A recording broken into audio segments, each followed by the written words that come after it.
நிச்சயமாக கர்த்தர் உங்களோடு வருவார். உங்களுடைய பிள்ளைகளை போக்கிலும் வரத்திலும் அது கண்டிப்பாக காப்பார். அவர் காப்பதில் வல்லவர். அவர் பெரியவர்.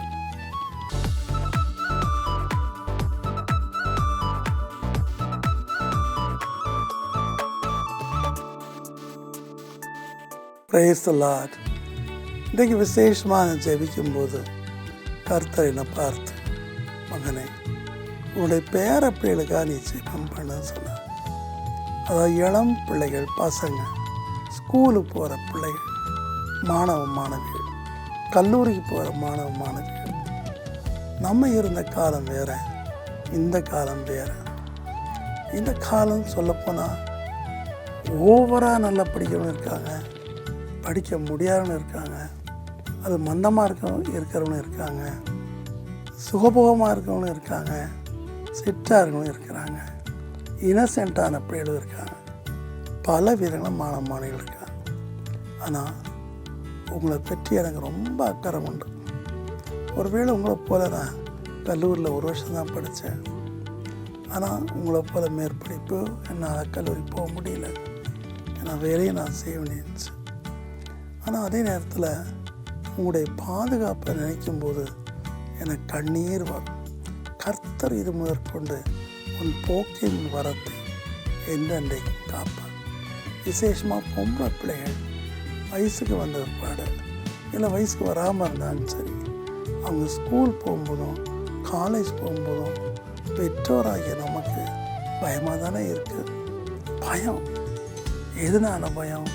கடத்தல், பாலியல் பலாத்காரம், குழந்தையுடைய உயிர். இதை பற்றி நான் கலங்கி ஜெபிக்கும்போது கர்த்தர் கொடுத்த வார்த்தை, கர்த்தரும் போக்கையும் மரத்தையும் இது முதற்கொண்டு என்றென்றைக்கும் காப்பார். உங்கள் பிள்ளைகளை வெளியே அனுப்பும்போது நல்லா ஜெபம் பண்ணி சிறுவடையாளம் போட்டு அனுப்புங்க. அனாவசியமாக எந்த உறவும் வைக்க வேண்டாம்னு சொல்லுங்கள். அனாவசியமாக எந்த ஃப்ரெண்டையும் நம்பக்கூடாதுன்னு சொல்லுங்கள். வாத்தியாருக்கு மதிப்பு கொடுக்க சொல்லுங்கள். இப்போ வாத்தியார் தான் மாணவியை பார்த்து பயப்பட வேண்டிய, மாணவனை பார்த்து பயப்பட வேண்டிய. இப்படிலாம் பண்ணாதீங்க, குறும் பண்ணாதீங்க. நிச்சயமாக கர்த்தர் உங்களோடு வருவார். உங்களுடைய பிள்ளைகளை போக்கிலும் வரத்திலும் அது கண்டிப்பாக காப்பார். அவர் காப்பதில் வல்லவர். அவர் பெரியவர். ஸோ இன்றைக்கி உங்களுக்கு என்று கர்த்தர் தம்முடைய தூரில் வைத்திருக்கார். அதை பாதுகாப்பார். ஸோ அப்படி பிரசன்னம் போகிற காரியங்களை செய்யாதீங்க. அன்பின் கர்த்தாவே மனம் இறங்கும். எனக்கு பாதுகாப்பு இல்லையே என்று சொல்கிறேன். ஒவ்வொரு சின்ன பிள்ளையும், ஒவ்வொரு வாலிப பிள்ளையும், தகப்பனை, ஒவ்வொரு கல்லூரி படிக்கிற பிள்ளையும், கிராமத்து பிள்ளைகளை நீர் பாதுகாரும் சுவாமி. கண்டிப்பாய் நீர் பாதுகாரும் அப்பா. அவருடைய போக்குவரத்தை ஆசீர்வதி. விஷப்பூச்சிகள், விஷக்கிருமிகள், விஷம் நிறைந்த மனிதர்கள், ஆப்போசிட் செக்ஸ், இவங்க அவளுடைய விடுதலையாக்குமே சப்பா.